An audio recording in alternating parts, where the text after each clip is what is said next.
There is a moment in Friends that I cannot stop thinking about. It happens during a Thanksgiving dinner. Monica has cooked the entire meal from scratch. The table is perfect. The food is perfect. Everything Monica touches is always perfect. And her mother walks in, looks around the apartment, and starts pointing out what she would have done differently. Not a thank you, not a compliment, just corrections. Monica laughs it off, she always does. But if you watch her face in that half second before the laugh, you see something else, something quieter, something that has been there her entire life. And once you see it, you cannot unsee it. Because it reframes every single thing Monica Geller ever did on that show. Most people look at Monica and see the competitive one, the clean freak, the chef, the control freak who needs to win every argument and dominate every kitchen and organize every gathering down to the last fork placement. And sure, that is all true on the surface. But I do not think that is the real story. I think Monica Geller spent 10 seasons of that show doing something that nobody ever acknowledged. I think she spent 10 years trying to earn something her mother never gave her. And I think that quiet, invisible mission shaped her personality, her career, her relationships, and her deepest fears in ways that most viewers completely missed. Because Monica was not a perfectionist. She was a child who had been told in 100 different ways that she was not quite enough. And she never stopped trying to prove otherwise. The writers gave us every piece of this puzzle. They scattered the evidence across every season, and somehow most of us watched the whole show and still walked away thinking Monica was just the funny, uptight, competitive one. But I have spent a long time thinking about this character, and I think what is actually happening with Monica Geller is one of the most quietly devastating stories in the entire show. I am curious what you think as we go through this. Do you see Monica the same way most people do, or have you always felt like something deeper was happening? Let me know in the comments because I genuinely want to hear your perspective. Let us go back to the beginning, back to the Geller house in Long Island. What? You tell her, Jack, I can't do it. Back to a family that looked from the outside like a warm and normal Jewish family. 2 kids, a nice home, a mother who loved to cook, and a father who told bad jokes.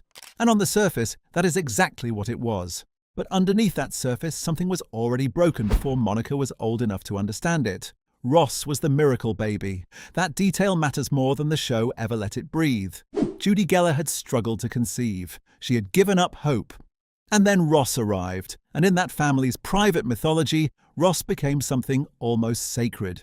He was not just a son, he was proof. He was the answered prayer.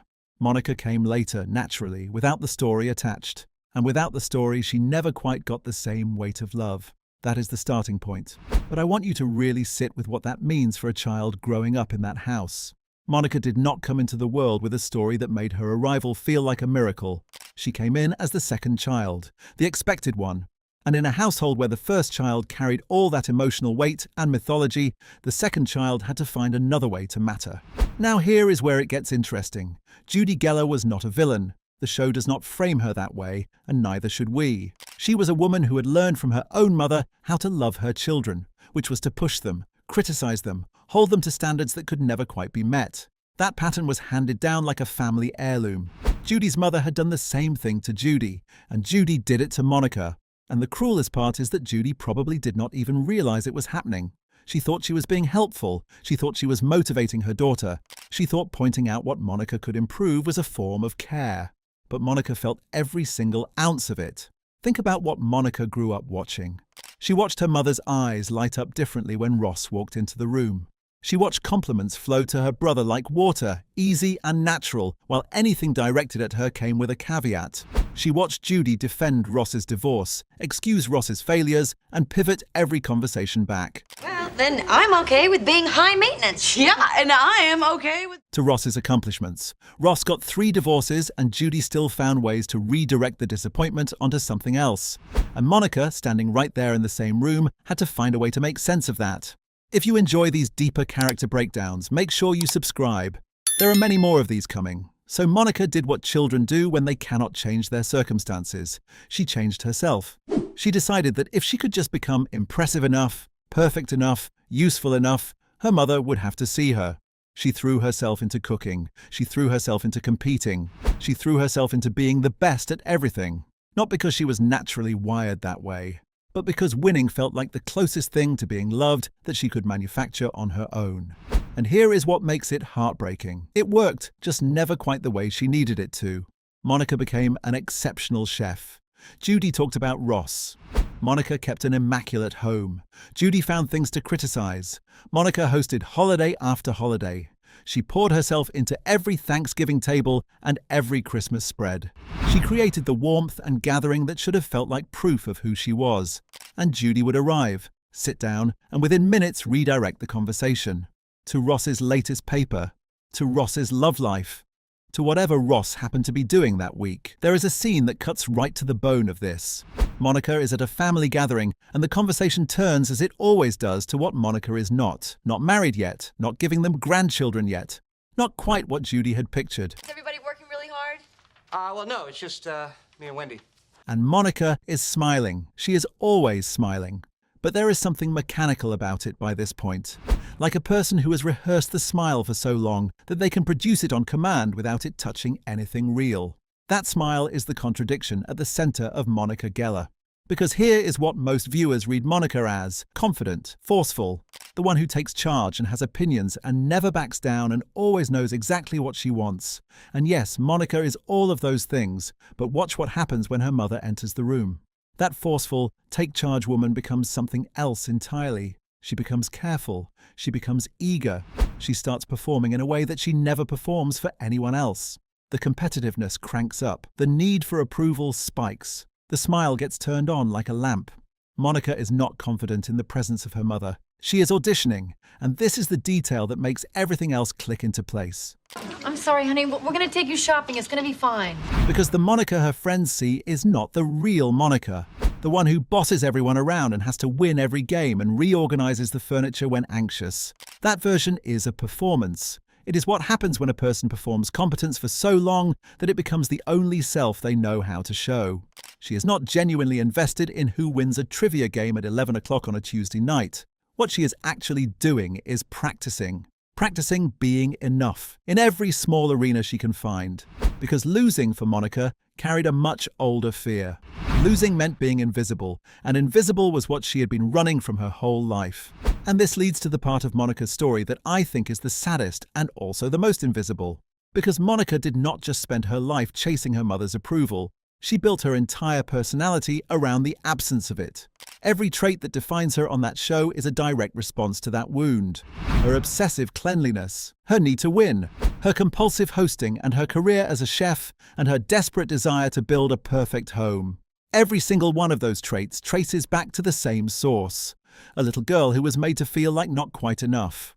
The cooking is the clearest thread. Think about it. Judy Geller was the family cook. The Geller kitchen was Judy's domain, and Monica walked into that domain as a child and discovered that food was a language she could speak fluently, a way to get a reaction, a way to be seen, a way to matter in a household where mattering did not come naturally to her.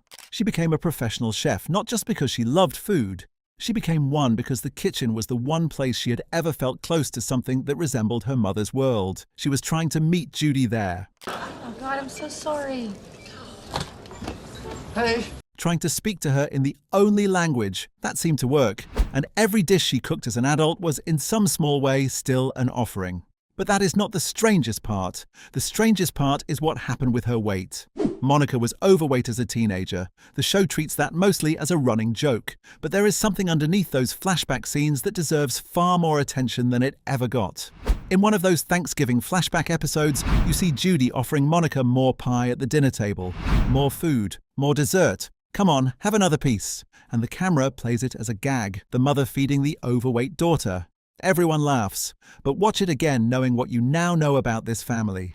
Judy did not know how to give Monica what she actually needed. She could not give her the kind of approval Monica was starving for. But she could give her food. She could always offer more food. And Monica, who was desperate for any form of warmth from this woman, accepted it.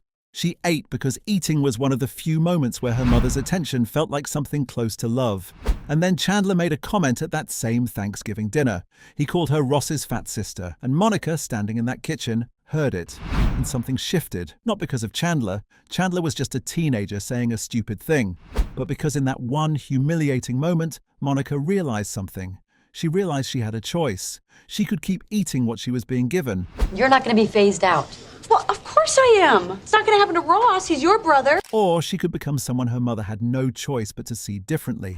So she lost the weight. She became a chef. She built a life that looked from the outside like ambition and drive and passion. But the engine underneath all of it, the thing actually powering everything she did, was the same thing it had always been: the need to be enough. And then I noticed something that nobody really talks about. But before we get there, we need to talk about Richard Burke. Because the relationship with Richard is one of the most revealing things Monica ever did. Most people just remember it as the sweet but doomed older man's storyline. Richard was 21 years older than Monica. He was her father's best friend. He was established, successful, warm, and openly proud of her. He told her she was wonderful without any asterisk. He looked at her the way she had always wanted to be looked at. And Monica fell completely apart for him. Now think about that choice for a second. Not the age gap, not the friendship with her father. Think about the specific type of man she ran toward when she was allowed to choose freely. She chose a man who was a peer of her parents. Heard something nice about you. Really? A man who moved in her parents' world. A man whose approval carried, whether she knew it or not, the same emotional weight as the approval she had never fully received at home. And Richard gave it to her. Generously, repeatedly, without condition. That relationship ending was genuinely devastating for Monica, not just because she loved him, but because losing Richard meant losing a version of being seen that she had spent her whole life looking for. Chandler eventually gave her something different and something better. But with Chandler, the approval came sideways. It came from a peer, from someone who knew her fully and chose her anyway. What Richard offered was something different, something that looked, from the inside of Monica's emotional world, a little like her parents finally getting it right. That is not a small thing to walk away from, and the fact that Monica walked away from it anyway says something important about her. She wanted a future, children, a full life. She had enough self-knowledge to know what she needed versus what felt familiar. That is growth, real growth, even if she never got full credit for it. Monica and Chandler's wedding. Judy is there. Monica has built a beautiful life. She found a man who loves her completely and without condition. She is standing at the beginning of something real, and you would think that this moment, of all moments, would be the one where everything finally shifts, where Judy finally has nothing left to criticize and nowhere left to redirect the conversation, where she has to just look at her daughter and be glad. And Judy is glad, in her way. But even in that wedding arc, there is a version of Judy that is still Judy, still oriented around her own social world and her own feelings about the event and the familiar current of her own concerns. Even on Monica's wedding day, Judy could not quite step fully outside herself long enough to make the day feel entirely like Monica's. And Monica is radiant. She is genuinely, deeply happy. But she is also still watching her mother's face, still looking for the reaction. And now, here we are. Still waiting for the specific look that says, finally, yes, you did it. You are enough. I see you. I have always seen you. This is the wound that never fully closes. Because here is what 10 seasons of Friends quietly shows us without ever once saying it out loud. Monica got the career. Monica got the husband. Monica got the apartment and the chosen family and the friends who loved her with everything they had. She built everything she was supposed to build. She checked every box that the world and her mother had ever laid out for her. And Judy still could not give her what she needed. Not fully, not cleanly, not in the way Monica had needed it since she was that little girl in the kitchen, learning to cook, trying to make something good enough to be seen. That is the tragedy buried inside what most people read as a comedy character. Monica was not controlling because she was naturally a control freak. Monica was controlling because she had spent her entire childhood in an environment where she could not control the one thing that mattered most: her mother's love, her mother's gaze. The way Judy's face changed when Monica walked into a room versus when Ross did. She could not control any of that, so she controlled everything else she could find. The clean apartment, the perfectly set table, the immaculate kitchen, the relentless winning at games and competitions and arguments. These were not personality quirks. These were a person trying to build a world where they had power, because they had grown up in a world where they had none over the thing they needed most. And the deepest, most quietly devastating layer of all of this is that Monica never stopped being that child, even as an adult. Even after everything she built and achieved and became, she remained, in some interior place that never quite healed, the girl at the Thanksgiving table, waiting for her mother to look up from Ross for just long enough to really, genuinely see her. Yeah, I did. So, I guess this is over. Think about what that costs a person over a lifetime. the energy of always needing to prove something, the exhaustion of building self-worth on performances that never get the review you need. Most of Monica's big moments on that show are tinged with this. Her success feels real, but it always has this slight vibration of incompleteness underneath it, like she cannot quite let herself rest in it.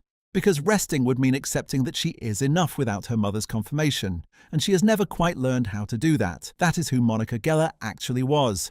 Not the competitive chef, not the clean freak, not the control freak with the loud laugh and the need to win every game. She was a daughter who had been quietly told her whole life that she came second. And rather than accept that verdict, she spent every single day of her adult life building the case for the defense. She just could never quite get her mother to read the evidence. And that is the part that is genuinely hard to sit with. Because Monica did everything right. She did more than right. She was extraordinary, and it still was not enough to unlock what she actually needed. And somehow, across 10 years of that show, Monica kept cooking anyway. She kept hosting, she kept setting the table and inviting everyone in and feeding them and creating this enormous, overwhelming warmth that filled every room she occupied. Not because anyone asked her to, not because it was a strategy, but because somewhere inside all of that striving and competing and perfecting, there was still that little girl. The one who believed that if she made it good enough, someone would finally say the words. The words she had been waiting to hear her whole life. You were always enough, Monica. You were enough before the cooking, before the weight loss, before the awards and the restaurants, and the perfect apartment. You were enough every time you walked into a room and felt like you had to earn your place in it. The tragedy of Monica Geller is not that she never got what she wanted, it is that she spent her whole life achieving and performing and perfecting herself. For an audience that never quite gave her the standing ovation she deserved, and she kept going anyway. That is not a flaw. That is one of the most quietly heroic things the show ever showed.